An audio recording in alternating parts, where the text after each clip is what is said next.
Okay, I'm gonna. Hello, Helen. Good evening. Hello. Hello. Hi, Joanna. We're ready. All right.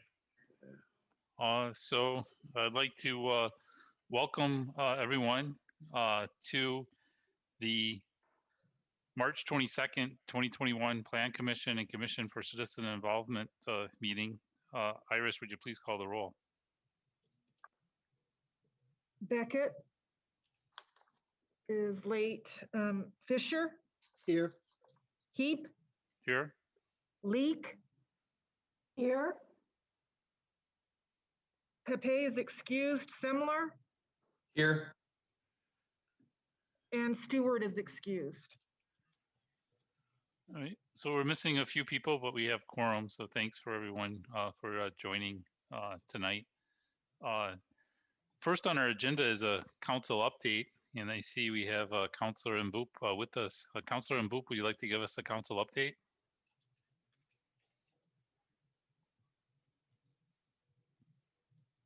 Yes, thank you, Rob, for that. Yeah, I think right now the council is working on the most important thing that may be of interest for the Planning Commission is the North Anchor project, and you know it's getting closer and closer, and I think by April we will have the whole entire plan and everything. We will just the negotiations are almost, we can say that this time North Anchor is going to happen. They're showing us all the drawing, everything, and they're ready to roll. And the other thing that Scott probably will help me on that is the right now where the staging area is for the Boones Ferry project phase 1. We are working with the county to develop some housing units there that would allow folks, you know, who work here to be able to live there. And the council has adopted that, and we agree, and planning will work on the rezoning and all that. So, and also I don't know if Evan and I can talk about if I can talk about the lawyer, the city lawyer, or? Oh, no.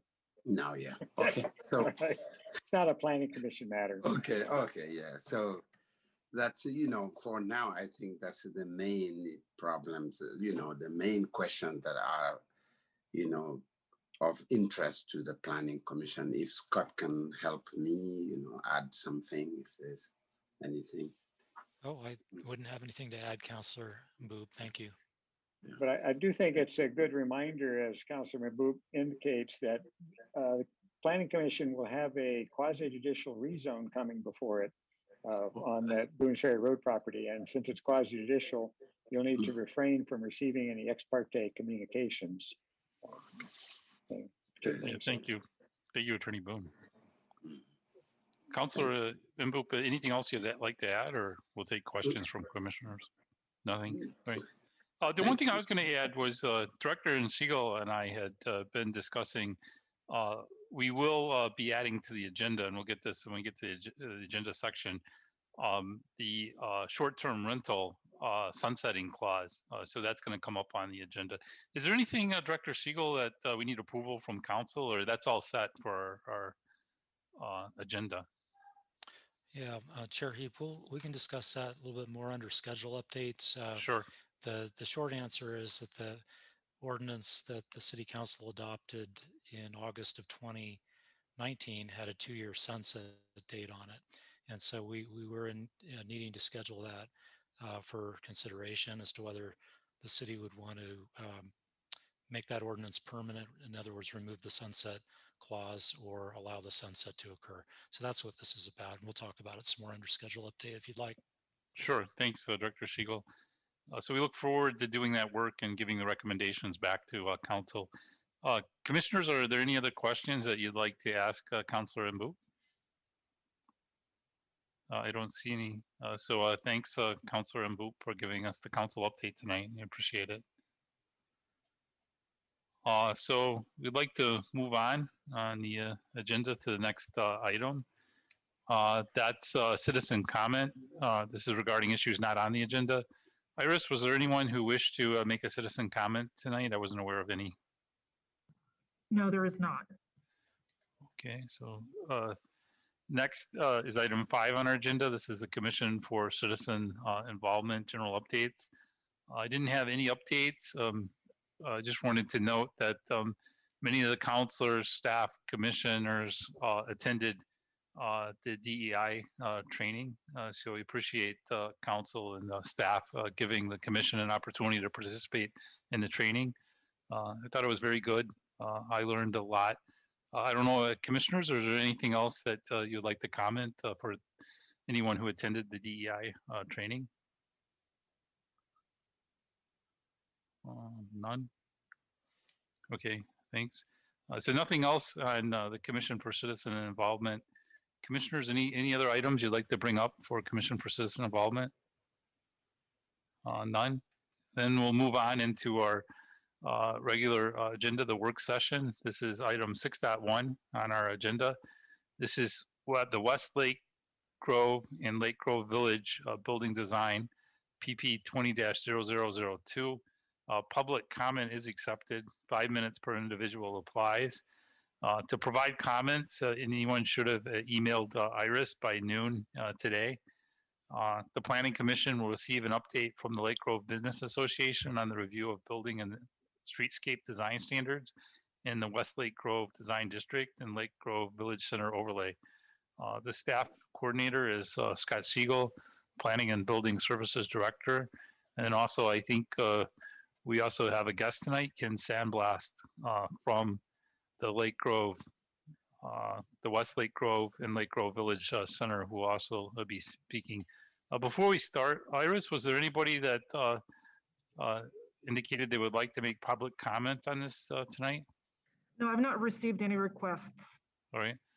So we'll leave it open, and then if anybody wishes to make public comment tonight, please email Iris at the email address listed on the agenda tonight, and we can try to get it in.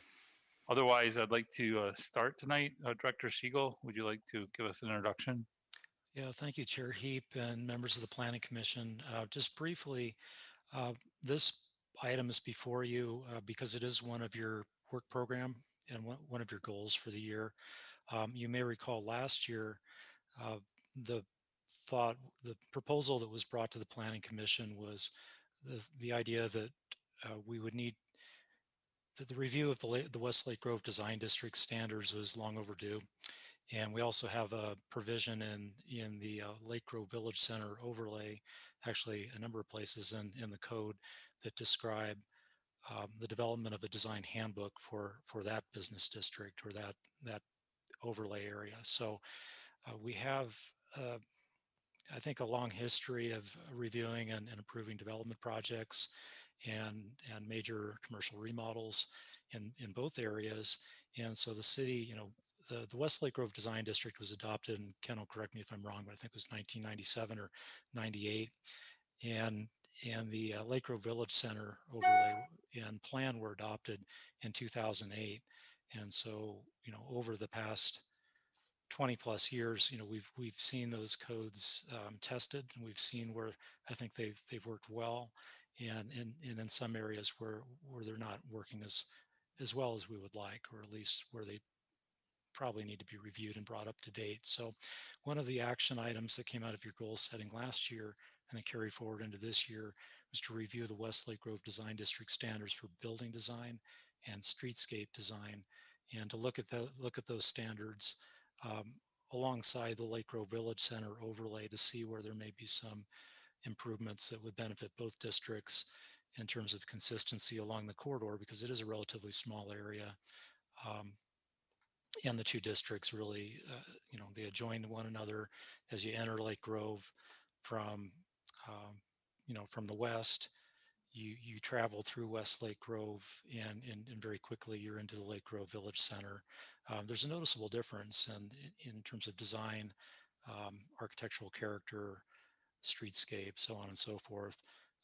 But with the completion of the Boones Ferry Road improvements, we thought it would be timely to look at these two areas, see where we can update the standards to provide a little bit more consistency, at least in how they're applied, and also to look at the materials that are prescribed in each of the zones for technologies change. They're more efficient and more practical building materials that are available. So that's really the background and the reason that we're exploring this. The purpose of the work session today is primarily for the Lake Grove Business Association to provide an update on their work. As you may recall, the commission had largely delegated the review of the code and the development of policy concepts to the stakeholders, the community, the business association, in coordination with the adjacent neighborhood association. So this is an update from Lake Grove Business Association with Ken Sandblast, their president, is here to discuss this with you tonight. And it's an opportunity for you to ask questions and to kind of guide the process along the way here so that we have a clear direction going forward. So with that, unless there are any questions from me, I'd like to hand it over to Ken. Okay, thank you. Go ahead, Ken. So I was going to say welcome, Ken. We're glad that you could join us tonight. And then also, I just want to say thanks for all the hard work that you and your team has been doing in the community for this. So appreciate you coming here tonight and giving us an update. Thank you.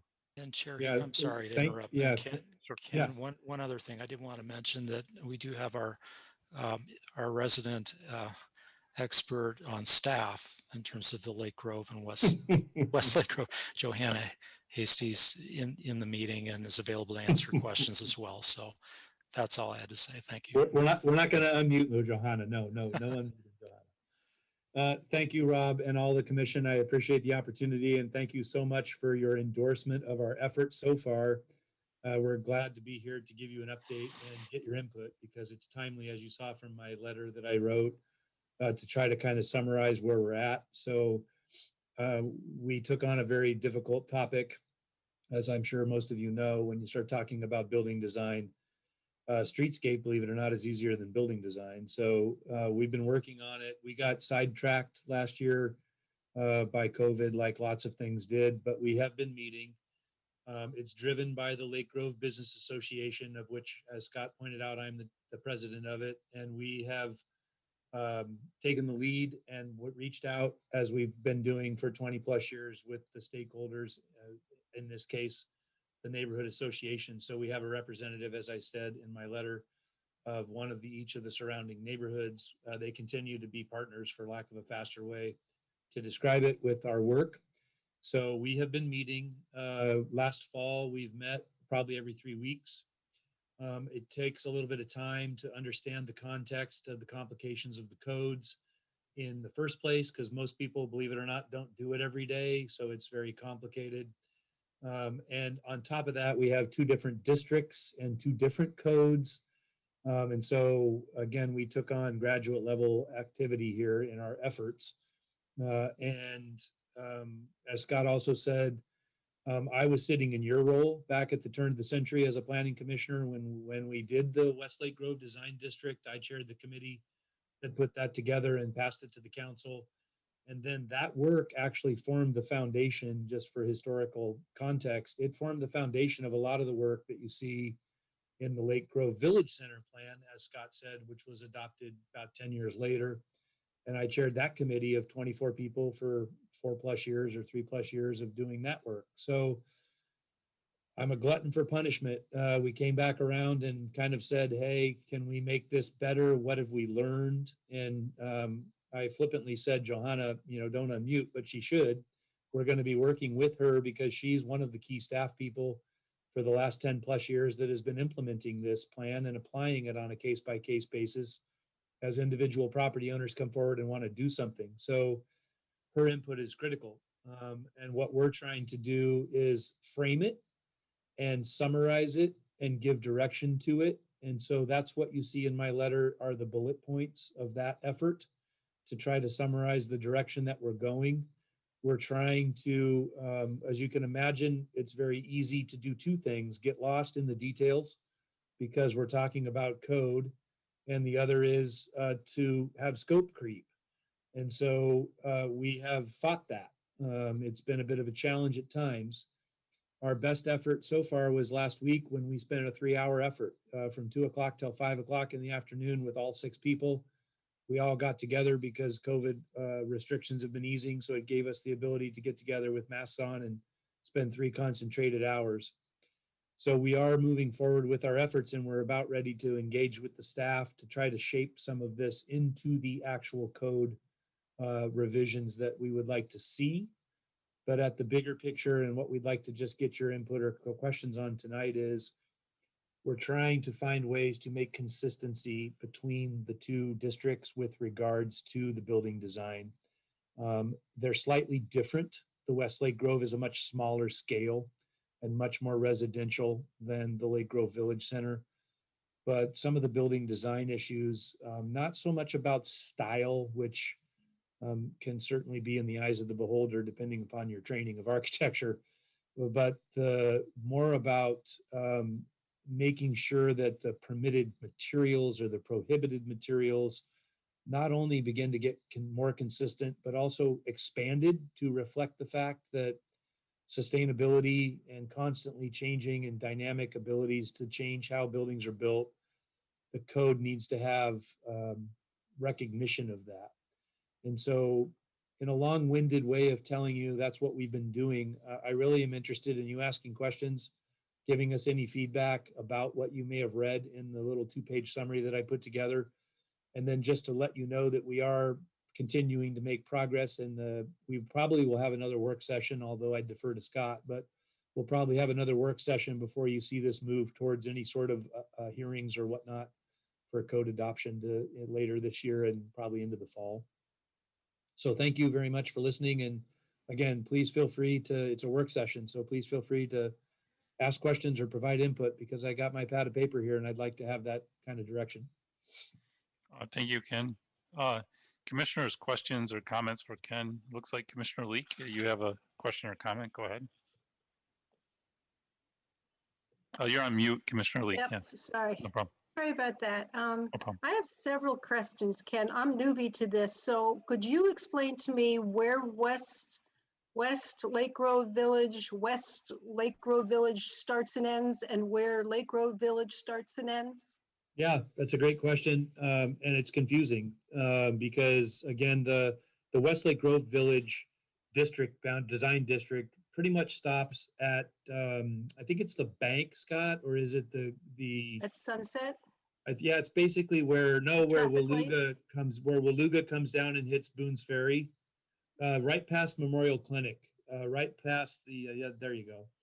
So you see Waluga right there, right where the arrow was. It comes down and hits Boone's Ferry. Yeah, right there. So the blue Okay, by is Westlake Madrona. Grove Design District. Okay. Just that little outlined area. And then and the rest of it is the Lake Grove Village Center area. The red hatching, yes. And that goes all the way up to the corner of Cruiseway? It does, yeah, the new Mercantile Plaza redevelopment Mercado. Okay, well, thank you. That visually gives me an idea of what we're talking about. And then my other question was, are we trying to have some continuity in our design standards to what has happened in downtown Lake Oswego? Or are we just a totally different flavor? It's a good question. I would say that to this point in time, it hasn't, from what I know in my experience with the design district downtown, is it's pretty prescriptive, and it's pretty specific about the designs and the types of district or kind of buildings that you see. The Westlake Grove area, well, more so the Lake Grove Village Center, one of its difficulties with implementation has been that there's a reference in the code to a design handbook that doesn't exist. And so it throws everybody off when they go to use the code for applying, because it says basically use this handbook, but if it doesn't exist, go do these other 10 things. And so it's just been confusing. And so that's one of the key things that we've spent some time on. And again, I can defer to Johanna because she's had to implement it more, use it more than I have. But we know from multiple applicants that have occurred now for the last 10 plus years that that's complicated. It's also complicated in that the district's goal is to be an eclectic mix, right? Which means that you want to see not prescriptive continuity, but you want to see the kind of character, try to capture that character of a mix of what's been going on. And that was in the plan that, as Scott pointed out, was adopted in 2008. So we don't see the same thing that we see downtown. Do you have an example of a city or an area that we might relate to what you mean by an eclectic mix? That's a great question again. And I would say that one of the ways that that was captured and has consistently been referred to is Naomi's Lampshade building next to Gubanks, next to, not the Giant Burger, that's not a good example, because that's going to get redeveloped. But simply this idea that you can have a mix of architecture and a mix of styles, and it allows, it's just a different aesthetic or pedestrian experience when you have that. So that was something that was captured by the stakeholder group of the 3 and a 4 year effort, was to try to do that. And your question's good because it's hard. It's hard to try to capture that. So what happens when Naomi's Lampshades decides to sell and someone buys the property and develops it into something else? Is there a guide for the new development that would happen? There is, and in fact, the Lake Grove Village Center code is 25 pages thick about what you can do with regards to setbacks and building heights and landscaping requirements and pedestrian plazas. And so what this effort is tried to do, and that's why I said earlier about scope creep, it's really easy to start talking about all of that. But really what we were focusing on was, are we going to say you can only do a Cape Cod, or you're only going to be able to do a, you know, craftsman style? And so what we were looking at and what we continue to try to work on is just the skin of it. What does it look like? And so in the Westlake Grove Design District, for example, pitch roofs are required. And that may be a great thing, but in today's world, we're exploring, and I think I made a note of it in my bullet points, flat roofs. You know, we have a flat roof on the corner now of that beautiful new facility at Cruz and Boone's Ferry. There's a garden up there and outdoor space and all sorts of things going on. And so if somebody wanted to do that on a building in the Westlake Grove area right now, they couldn't, because it says that the only way that they can do it is if they're doing it for HVAC equipment. And so we're trying to debate that and discuss it and see, you know, if one, do we want to provide for those kinds of things? And if so, what limitations, what makes sense? Because the Westlake Grove Design District, it's, as you just saw on that map, it's a very small, skinny little district, and the properties are very parcelized. A lot of them have already been redeveloped. And so it's just kind of trying to find ways to provide opportunities to reflect more current than 20-year-old code. And so I'm sorry I'm long-winded about it, but again, it's a complicated topic. It is, it does. So some of the things you touched on were what Mr. Siegel said, where there are some of the standards are working and some are not. Correct. Is what you're saying. And we'll be working with staff on that again, because the staff is using this code all the time. I mean, for example, we had a pre-app last week on the Olson Memorial Clinic. It's for sale. And so it's complicated, right? They're going to try to maximize their redevelopment potential because the property owner is trying to sell for what I think is above the market, but they're trying to sell for rates that are, you know, demanding that somebody maximize the development of the property. So you have to throw the book at them, 25 pages, and then still come out of it with something that's got some style to it that people want to look at when they're done. One of the ones that has a consensus as not being what they want to see is the bank that got put in next to Ricardo's. That one has kind of reached consensus in the community that, hey, we don't really like how that came out. Now, if you go back and look at the record, and again, without putting Johanna on the spot, I'm not even sure she was the one, but they made a case, right? They said, this is the style and this is what they do. So Johanna, it looks like you might have something on that one. Yeah, I mean, I think that one of the interesting things about the Lake Grove Village Center overlay is that the architectural styles, they're called out based on the type of property that you have, but there's specific architectural styles that are allowed for a specific property. And then on top of that, you have building design standards that kind of create that continuity of look as far as like how many feet per for storefront windows, like 25 feet, and it creates a rhythm along the storefront or the street front. But the architectural styles are very specific, and one of them is Art Deco. And the applicant took that opportunity to do an Art Deco bank. And I don't think that it's interesting having worked in this overlay. It does feel like people are going towards a pretty stylistic or represent a true representation of a specific architectural style, where it doesn't necessarily say that. You could do a modern take of it or a blend, but we do see the Art Deco bank building being kind of an extreme example of that, of a very much more narrow interpretation of it, going very traditional. So, you know, it's not very, I don't even know the number of properties that have redeveloped, but with time, that'll probably be a little bit more blending. But yeah, I know that the bank has provoked a lot of commentary, I'll just say. I would also just add on that point that we're trying to get ahead of this, because we know that with the redevelopment of the road, I mean, this is going to be a redevelopment area for 20 years, and it's all good stuff. It's just that we're trying to make it a little bit more user-friendly across the board for all the stakeholders, because it's uncertain enough when you come in to redevelop property with all the other stuff you have to do, then throw in style that's got a mixed message. And so what we're trying to do is spend some time working that through. Another bank example is the corner of Lanewood in Boones Ferry, right across the street from the school. That's a completely different style. It's all brick. It's got a different look, more of an English look, I guess. But you can get different styles, and that goes back to that eclectic mix. And so whenever somebody really goes after me about what the bank looks like, I just say, well, that's an eclectic mix, because somebody did an Art Deco, and as Johanna just pointed out, it's allowed by the code. So if we don't like those kinds of things, then we need to be changing codes. I just, Chair Heap and Ken, I just wanted to mention one kind of might be kind of a fine point, but that small blue area, the Westlake Grove district, and the Lake Grove Village Center district, the larger area beyond it, have some fundamental differences. One has to do with the height and scale of the buildings that can be developed in those two districts. So Westlake Grove, I believe, is, depending on the zone, is limited to 35 feet in height.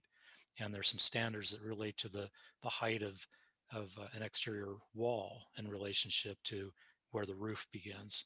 That's very specific, and it's different than what exists in the Lake Grove Village Center, which allows buildings up to 45 feet in the general commercial zone.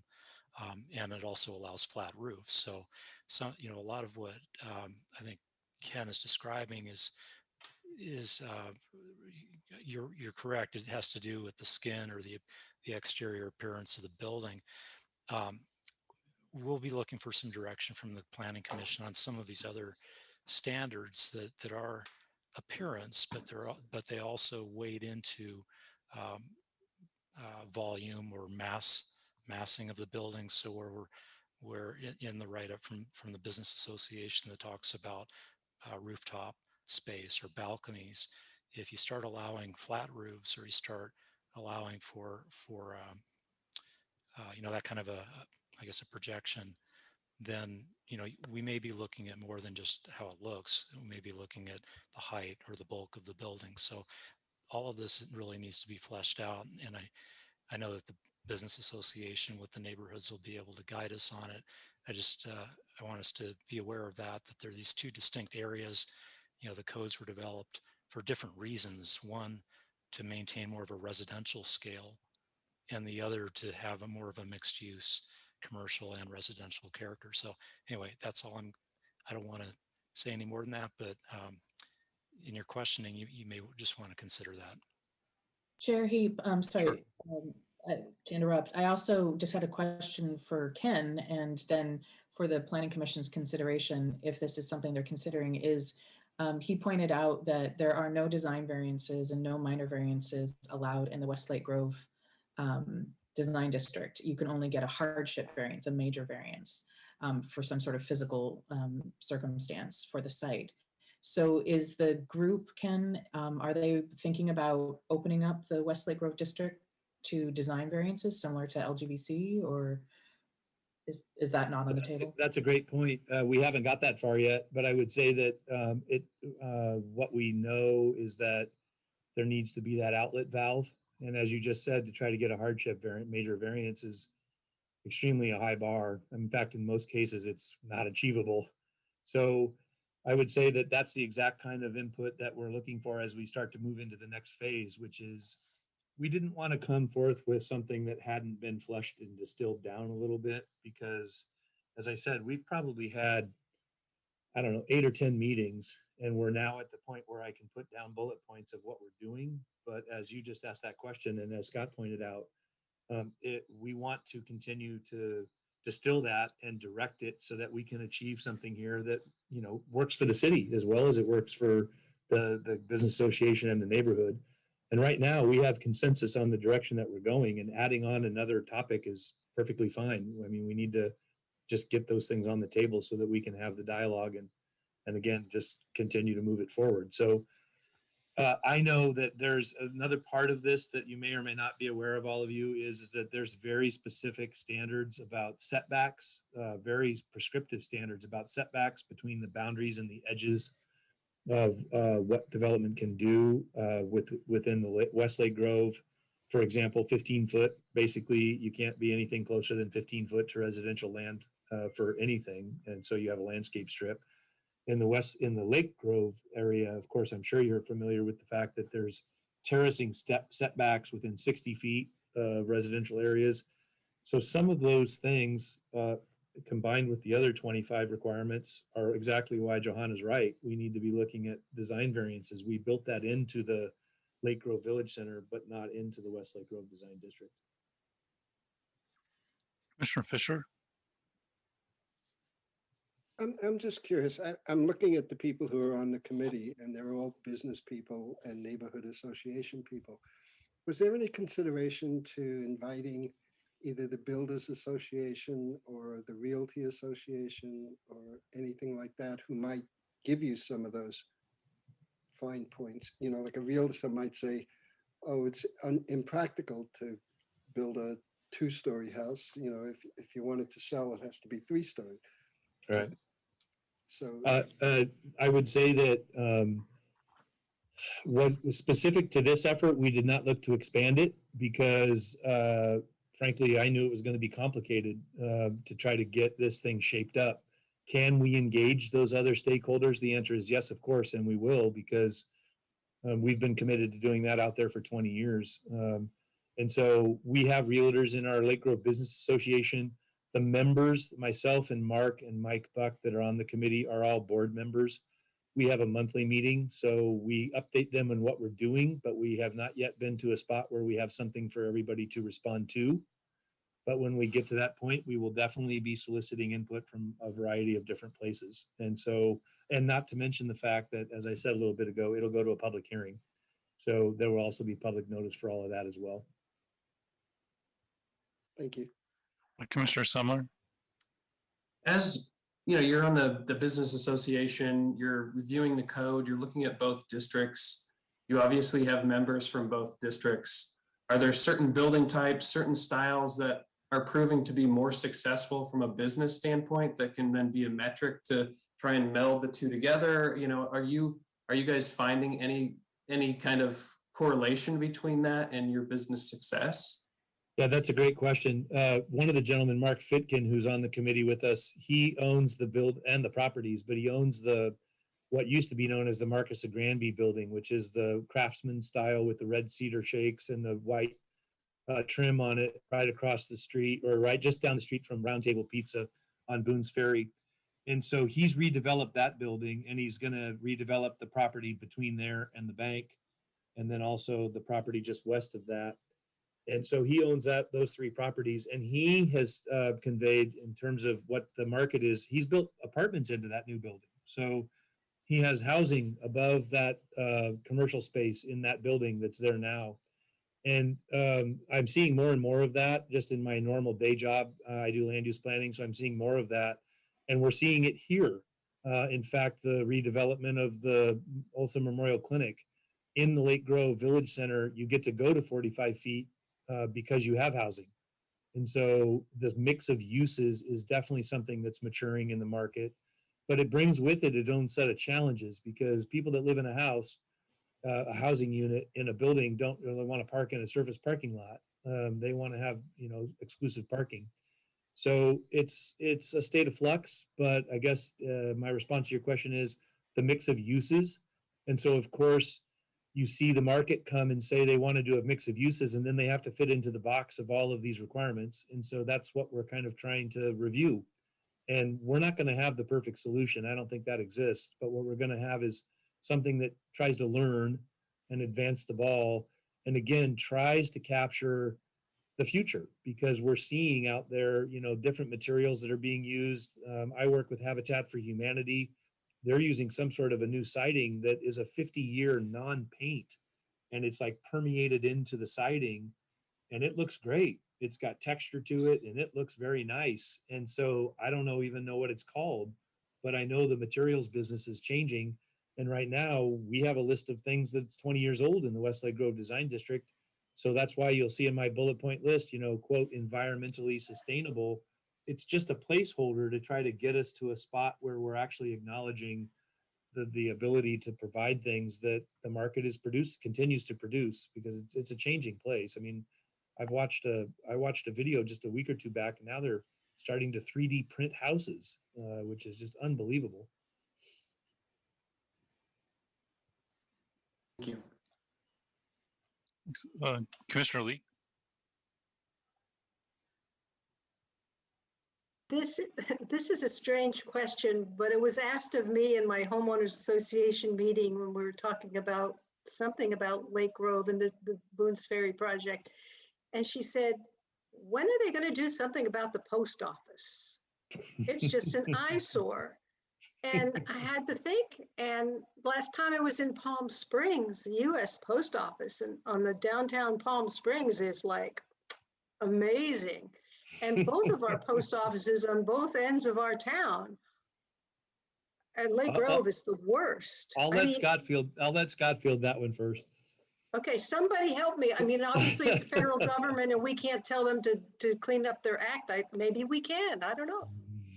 Oh, we can, and we do. And when the weeds grow up too tall at the corner there at Oak Ridge and Boone's Ferry, they get on it and take care of that. But the building and it is a tired building. The site, the circulation doesn't work well, with the new Boone's Ferry Road project. We hope that that'll be a catalyst. We know it'll be a catalyst for a lot of other great things to happen along that village center. The challenge with Postal Service is that they typically don't own their properties; they lease them. And between the one downtown and the one in Lake Grove, we have periodic meetings, but the meetings, we stay in touch and we try to stay on top of what's going on or what their plans might be. But be careful what you wish for.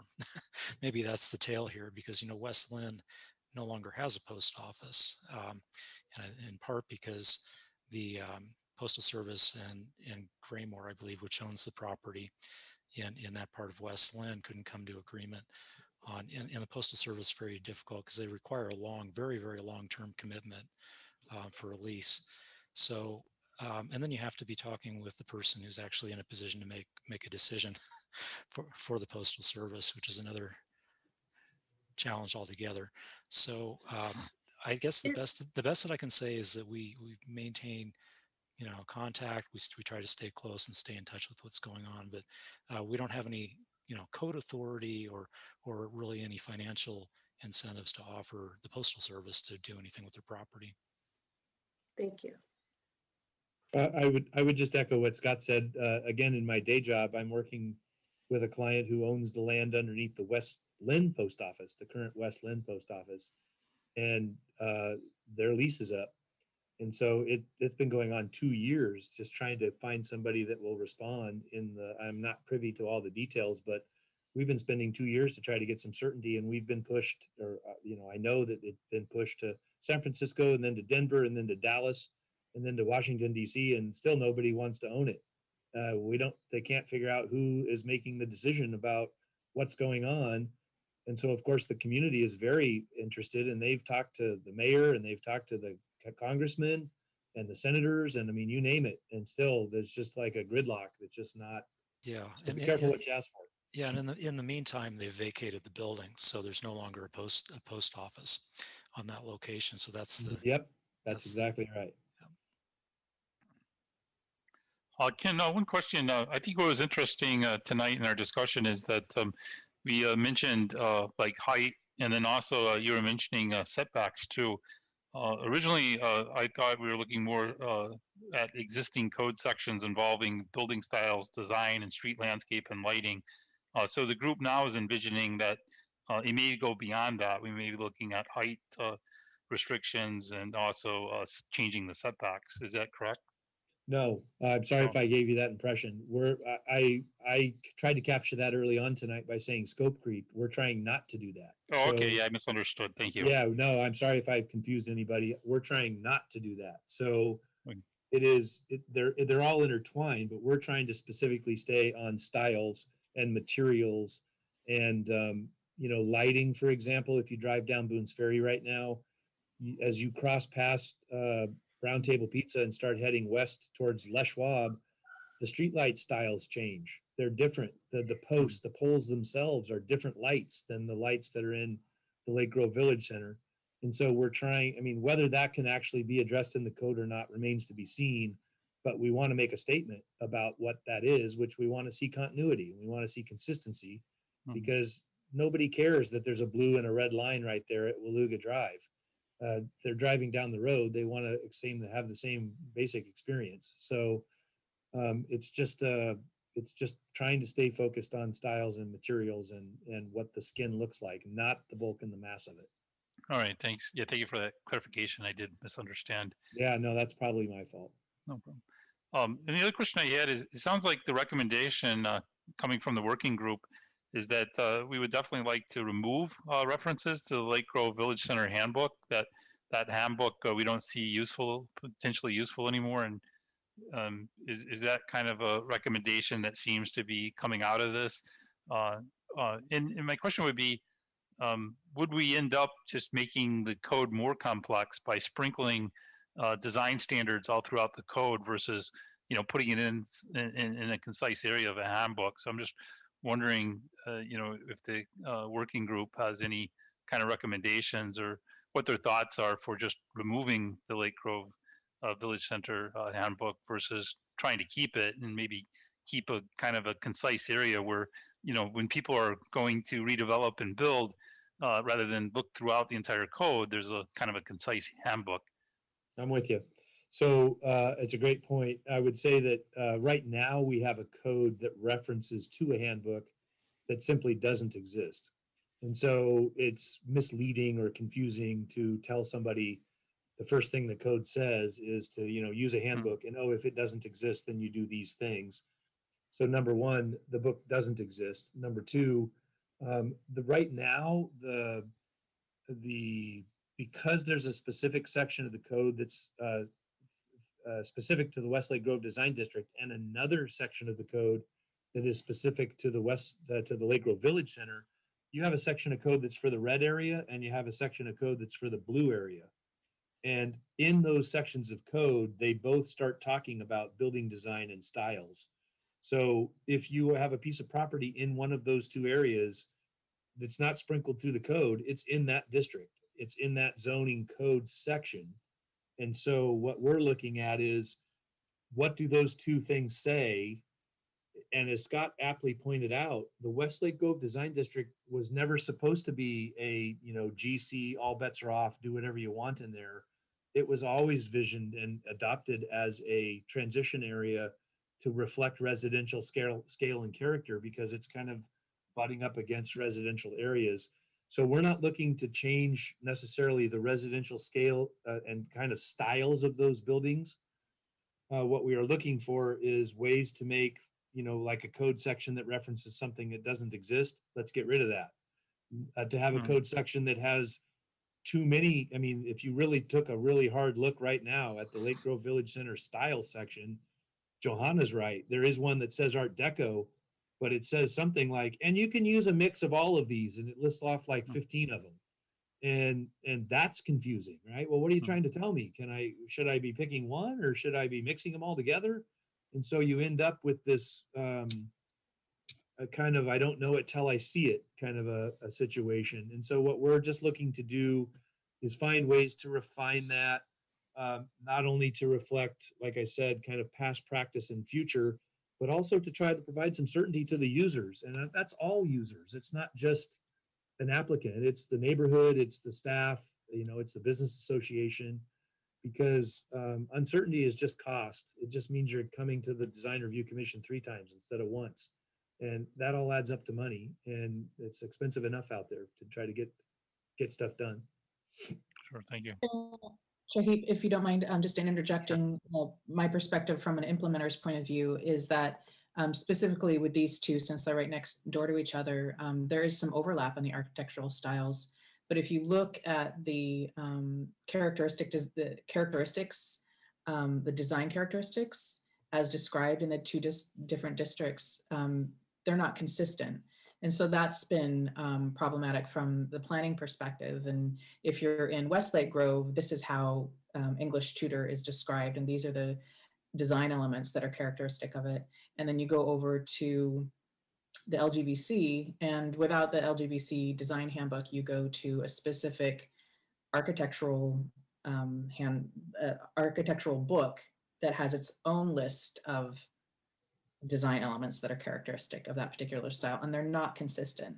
And that doesn't really make sense. And when this idea was first brought forward, I was like, yes, that is an issue that needs to be addressed. And I'm really glad it sounds like the work group is focusing on that, because that has been a problem.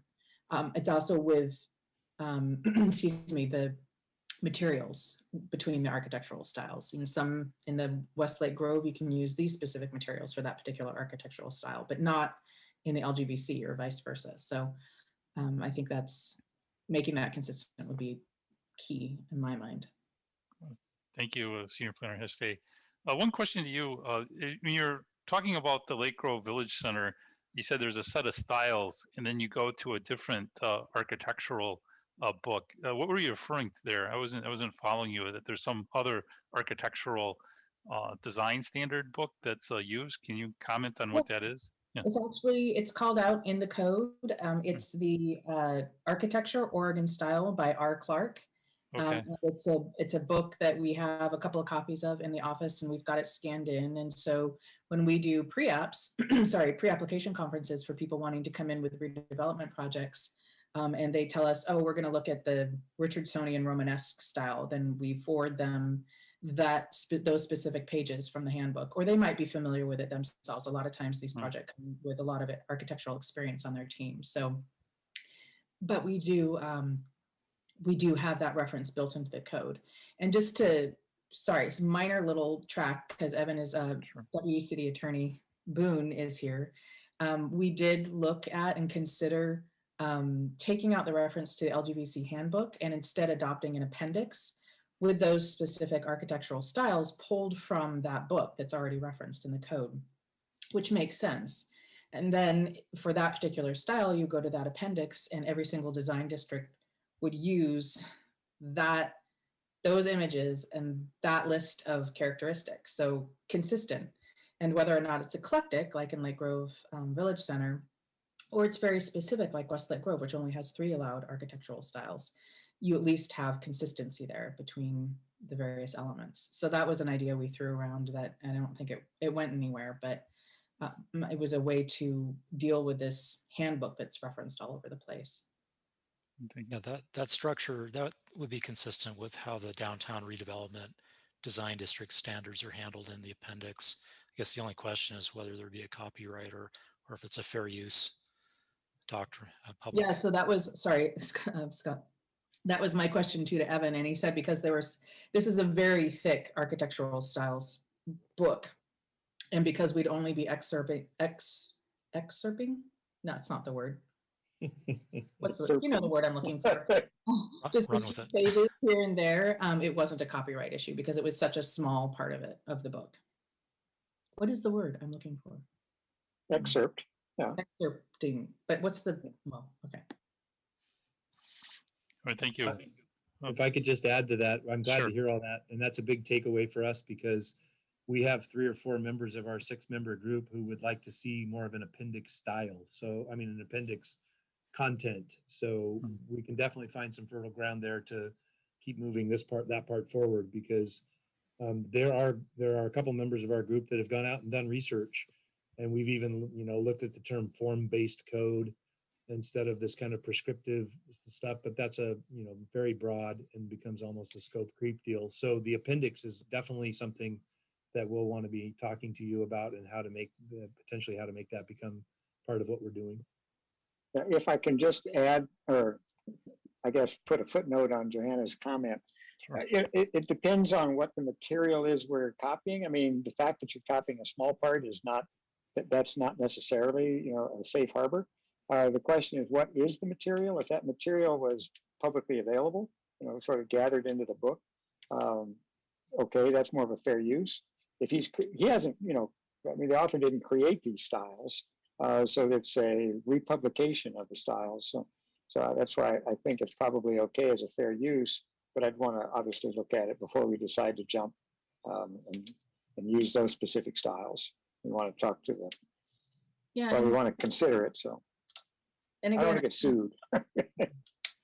the important thing that I'm sure that Ken's work group is talking about is these are what's being built, with the exception of the Art Deco building, is a modern interpretation of these styles built around mixed use developments or senior housing facilities, that don't necessarily fit that specific architectural style. So there's always going to be an interpretation there. It's a matter of making sure that key design elements are incorporated into the project so you can recognize it either as a mix of styles or one particular style, but in a modern interpretation. So I think that's an important part of how these overlays are written as they are, or how they could be amended, is looking at what those key elements are and then using images to back it up. Yeah. Maybe Then from when the code, I'll just add, when the code says shall use elements of, well, as long as you can find that element over here and over there and there, that's using elements of. It doesn't have to be one specific style. It's elements of.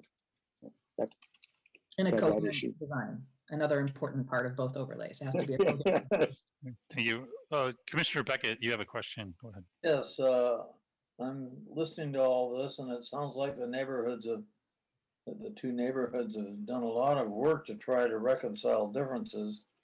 But what role do they hope the Planning Commission will take in it at this point? Because we don't have the expertise to make sure the architectural styles are defined the same in both neighborhoods.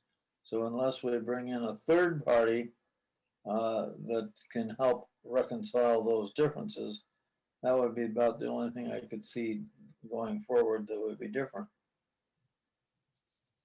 I think that's a great point. I would say that the role I see as the Planning Commission is that you would be presented with a proposal that has some formal target, if you will, or some formal code revisions that are suggested, and then the reasoning behind it. And then you'd get to listen to why we think it's a good idea. And you would make a recommendation, as I think you guys do all the time. You'd get to make the recommendation to the city council with whether or not this was a good idea. And, they get to be the ones that are the arbitrator or the third party that makes the final decision. That's why I always stopped at the Planning Commission, because I was a volunteer. I didn't want to be elected because I didn't want to get into having to make the final decision like that. So that's how I would see it, Commissioner Beckett. I defer to Scott. He may have something more formal to add than that. Yeah, that's thanks, Ken. And Commissioner Beckett, that's essentially the process that we envision, and staff's role really is to kind of take the policy intent and the vision that comes from the community, the neighborhood associations and the business association. And, Ken, obviously, I mean, has, 20 years of experience working in these specific areas and has, quite a, a career of land use planning to back him up on this. So we're very fortunate, to have someone with Ken's expertise and stamina and commitment. That's the important part. And commitment really to our community, to work through this. So I feel like, we're really fortunate. And, before this comes before the Planning Commission, though, in a draft ordinance or proposed code language, our staff will work, closely with the stakeholders group, kind of take that, hand off the baton. It has to turn into an ordinance proposal before it comes to the Planning Commission. So that's our role, is to sort of filter it, through that lens, make sure that, all the comprehensive plan policies are met, that the kind of the circuitry, the wiring of the code is done, correctly, that we're not creating any, so that it works seamlessly with the rest of the codes that we have to administer. And then, the commission, we wouldn't be looking to the commission so much to, to evaluate or test the code, but really to, make sure that it's responsive to the public input that you will receive, and that it carries us forward consistent with the comprehensive plan. So yeah, I think we're all working in sync. We're all rowing in the same direction, at least at this point. So that's how we'd like to keep it. Commissioner Fisher, I think you had a question. I'd like to call on you, and then I'll call on Commissioner Leek next. Well, actually, it was answered. I was trying to see what the process was going to be, that you're going to present a formal proposal, staff will look at it, analyze it, and then we'll decide, as opposed to the other way where the Planning Commission hears your ideas, but then tries to interpret it and change the code. Yeah, that's exactly correct. We won't, I wouldn't want to, it's hard enough for us to do it. I wouldn't expect you guys to want to be in that role at all, because, I mean, at the end of the day, you just heard Evan say that, when you start talking about the word shall and will and may and might, that's the level to which we will present something to you. And believe it or not, every one of those words makes a difference. And so that's the work that we have left to do. And then we'll give you the rationale behind why. And we'll see if that's acceptable to you guys. And so maybe Chair Heap, if there are any other questions, I just wanted to lay out kind of our thought process on the next steps, and that may generate some more questions if you have them. Yeah, one more question, and I think we'll come back to the next steps. Okay. So Director Siegel, thanks. Commissioner Leek, you had a question, and then we'll go back to Director Siegel. Well, Scott may be about to answer this. What is the timeline for this? What is, and what is happening on places right now that are being redeveloped? How are those being addressed for style and continuity? Yeah, Commissioner Leek, so I'll take your second question first. Projects that come in with a development application will be, reviewed under the standards that are in effect at the time we receive an application. So, that's a motivation to, to try to advance this forward and to, update the code this year. So that's, Planning Commission goal. I think the council supports that. I think we're on a path to get there with the work that the advisory group's doing. And I think the stepping stones to get there will be the business association, kind of continues with the work that they're doing. They get to a point where these bullet points become draft code language. We meet with the staff, Johanna and the team, meet with Ken and any other representatives from the group to go over their kind of what they've come up with, their work product. And then we'll work on it with staff and city attorney's office to get it into a format that would be presentable to the Planning Commission in a work session. I think that would be the next time that you would see this, is in a public work session where we would kind of check in and show you where we're at. Get your feedback, obviously, if there are any direction that you'd want to provide at that point, and finalizing the draft for a hearing. And I think we would try to target a hearing later in the year, probably in the fall. I think that's what we were considering, Ken, probably by fall or by the end of the year. And what we'll have to do is align this with your other work program items. So the work we're doing on House Bill 2001 is, a high priority for the city and for the commission. And the other work we have, I think, is, we can certainly peg some dates on the schedule to get us there. So that's the concept anyway. We'll be able to say with more certainty, I think, later in the spring. Thank you very much. That helps. Director Siegel, anything else on the next steps, or was that pretty much the summary for kind of the process? That's it. I mean, that's Okay. all that I had to say on the process. You did remind me of one question. You talked about House Bill 2001, and I wanted to ask Ken that the area that we were mentioning at the beginning of the meeting, where they're considered for affordable housing that's going to be possibly rezoned, would that be inside? I think it looks like it's inside the Lake Grove Village Center area, but I'm not 100% sure. And would that be taken into account with the work group's doing too? Yeah, great question. First of all, it's in the Westlake Grove Design District, so it's in the blue area. Okay. And so it'll be subject to all of those. I mean, in a nutshell, it'll be more of a residential scale, so the 35 feet and all that. And then I would defer to Scott, but my understanding of it from a couple of weeks ago, just from trying to understand what's going forward, is it's providing the opportunity to do affordable housing. It isn't requiring it to occur. And so it's my understanding that that's a use-based issue, and that there could be some specific conditions associated with that use, but that all of the design standards and everything else, the 25 things, are still in effect. So I would defer to Scott after that. Yeah, that's correct. So the approach and what we've discussed with the council, and the council's provided direction to move forward on code amendments, which is, as Deputy City Attorney Boone explained earlier, it'd be quasi-judicial application. So that'll come to the Planning Commission in the form of a development application, although there won't be development. It'll be a zoning request or a code amendment request. That'll be focusing on the use, so allowing multifamily housing in a zone, for example, and any amendments to that zone that would be appropriate to facilitate affordable housing. Beyond that, we're not going to be looking at, we're not duplicating efforts. I think the work that this group is doing will help inform, what we're looking at there. We will be looking at design, sort of the allowing that use in the zone. What does that mean relative to the design standards in that zone? And then whether those changes are really specific to what would be proposed on, for that redevelopment site, or if those changes are more universal to what should be considered in Westlake Grove and Lake Grove Village Center.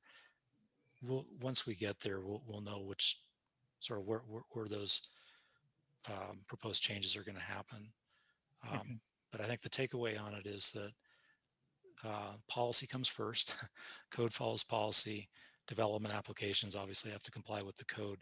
We're not going to see a development application for actual construction on that site until the policy discussion is settled and the code changes, if any, are adopted and put into effect. And ultimately, a housing authority project on that site wouldn't occur until 2022 at the very earliest. Thank you. Commissioner Sumler, did you have a question?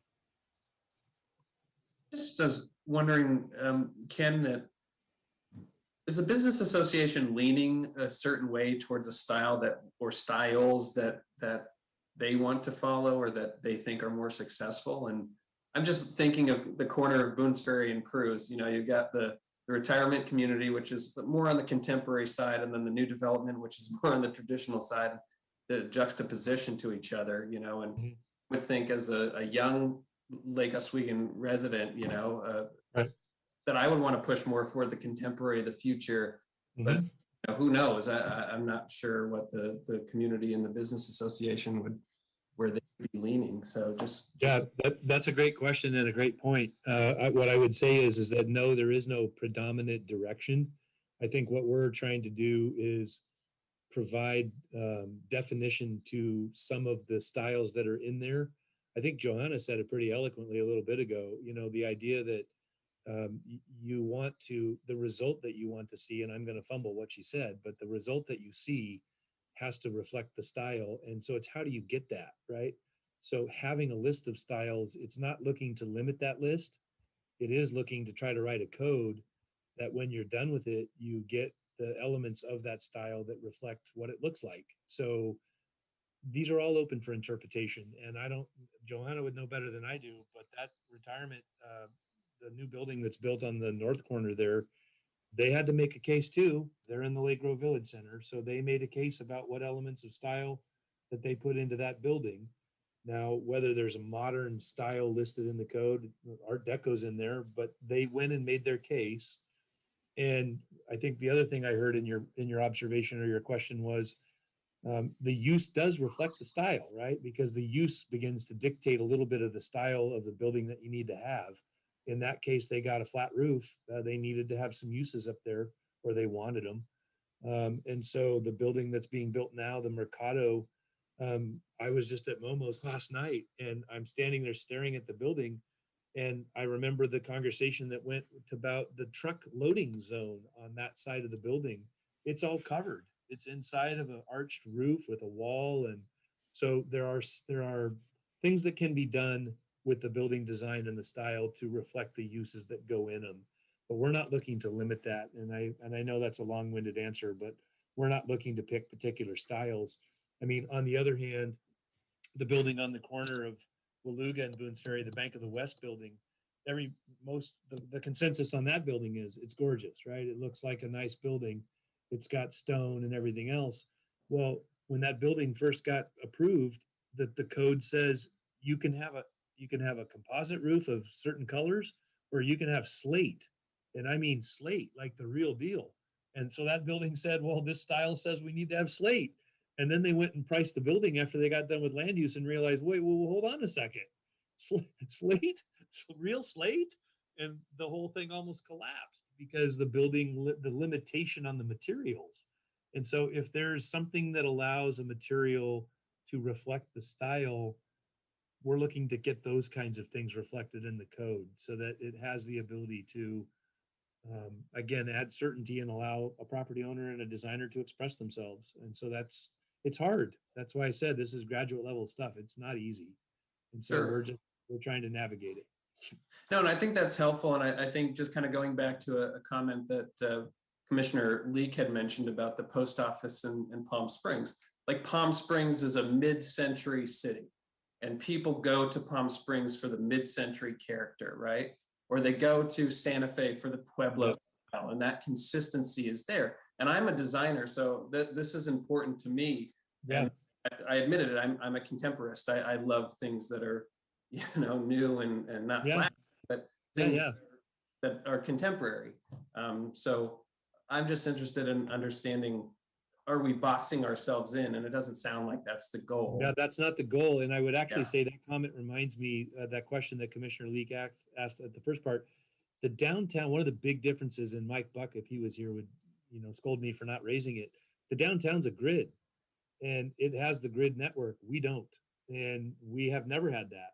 People that were on the committee with me 10 years ago talked about the fact that they were growing up there with Boone's Ferry as gravel, and all of those streets just, they twist and turn and snake all over the place. And we're very parcelized. And so that's just a basic difference between the districts.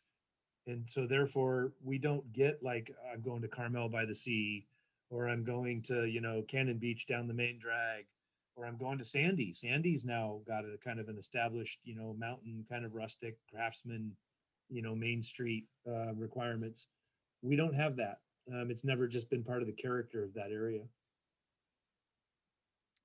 Okay, thank you, Ken. Commissioner Leake, I'll call on you, then I think maybe we can start to wrap up and give feedback to Ken. But go ahead, Commissioner Leake. Well, maybe this is part of the feedback then. It seems to me what I hear you saying is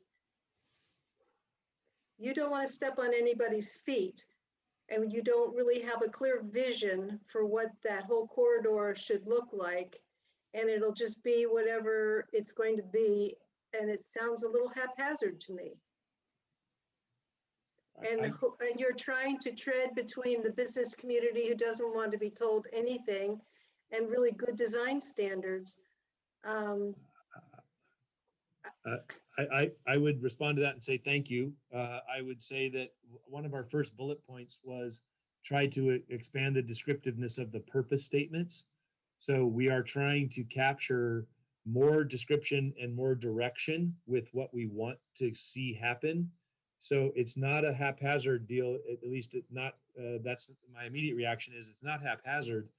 It's trying to refine what's there so that it can work better, but also to reflect, and I've said a couple times, more certainty about it. We do not, I cannot sit here tonight and tell you that we want to see only Cape Cod, only Craftsman, only this, only that. That's not what we've set out to do, and that's not what we're going to be doing.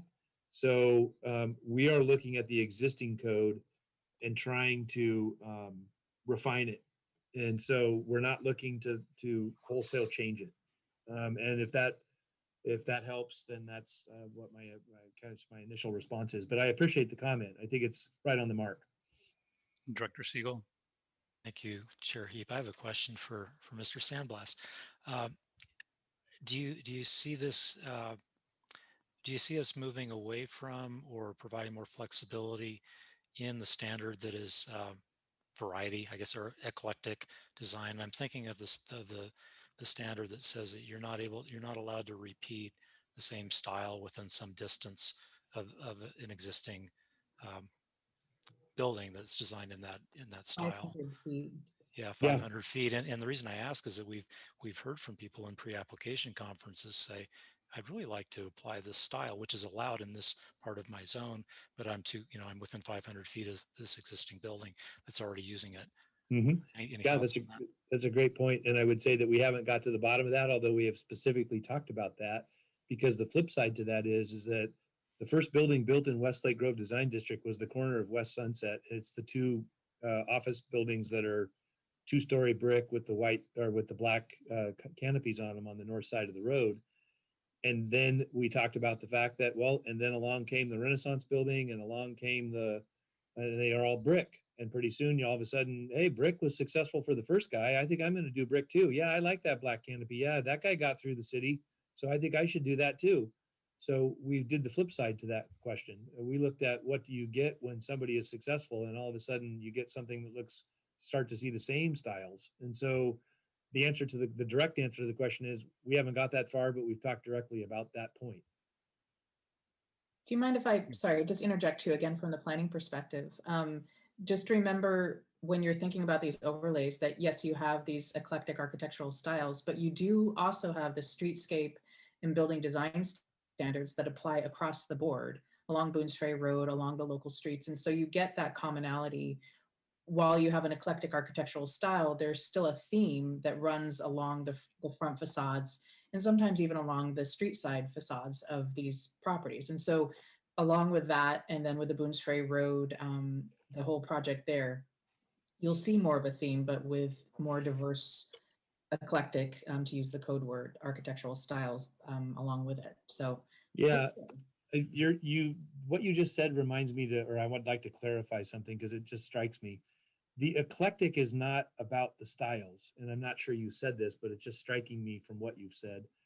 The eclectic is about, as you drive down the road, seeing an eclectic mix of buildings that result, because of the styles that were chosen, you don't feel like you're in Carmel by the Sea. You feel like you have a series and a collection of different styles in the district.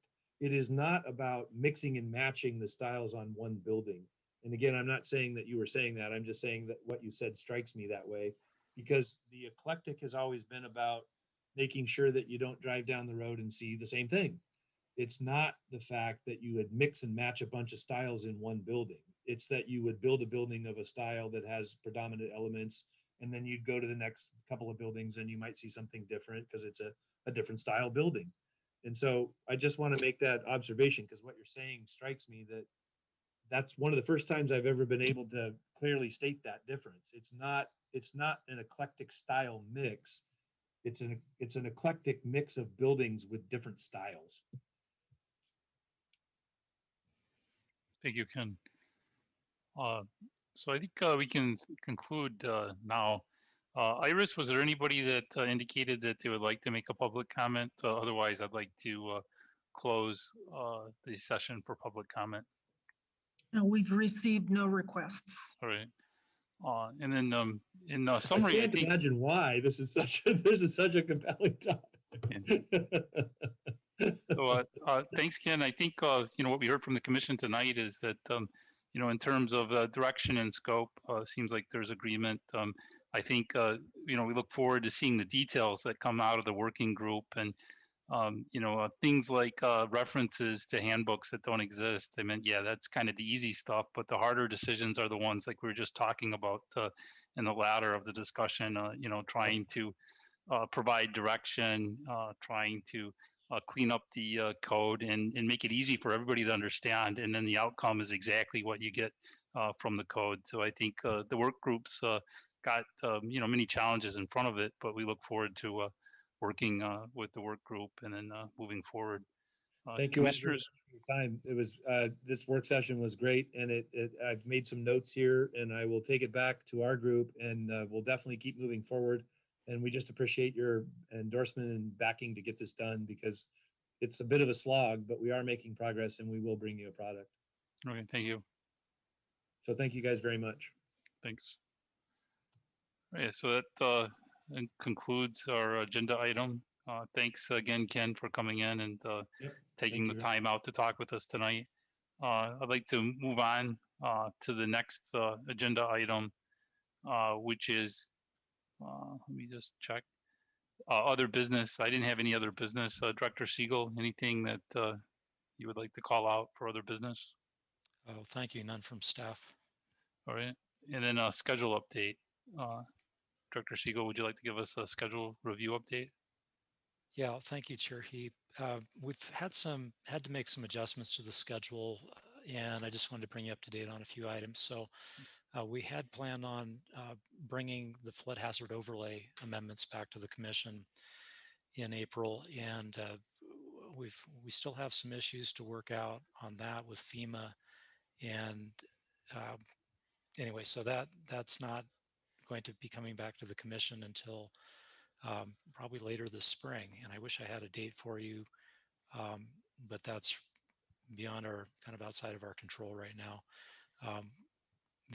So what we're looking at in its place is a public hearing on the short-term rental ordinance, the sunset provision that I talked about earlier in the meeting. And so for the commissioners for those of you who were not on the commission 2 years ago, the city went through a pretty extensive process to consider amendments to the code that would allow